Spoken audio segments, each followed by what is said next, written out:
সেদিন সকালে ব্রেকফাস্ট সেরে আমরা পুরী থেকে বেরিয়ে পড়লাম স্কুটি রেন্ট নিয়ে কোণার্ক সূর্য মন্দির দেখার উদ্দেশ্যে। এটি Konark Puri marine drive road.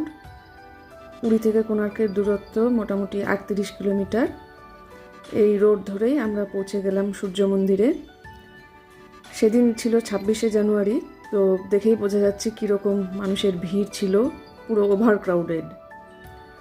এই মন্দিরটি ইউনেস্কো ওয়ার্ল্ড হেরিটেজ সাইটের মধ্যে একটি, যেটি রাজা নরসিংহদেব তৈরি করেছিলেন।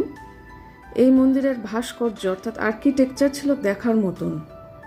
স্টোন কার্ভিং করে অর্থাৎ পাথর খোদাই করে যে কত সুন্দর শিল্প তৈরি করা সম্ভব, এই মন্দিরটি না দেখলে তা বিশ্বাস করা সম্ভব না। মন্দিরের প্রতিটি দেওয়ালে ছিল বিভিন্ন দেবদেবীর মূর্তি খোদাই করা। আর কোণার্কের এই হলো সেই চক্র। এই চক্রের মাধ্যমে আমরা সূর্যের আলো দিয়ে ঘড়ি দেখতে পারি। এই গাইড সেটাই বুঝিয়ে দিচ্ছিলেন যে কিভাবে ঘড়ি দেখতে হয় এর মাধ্যমে।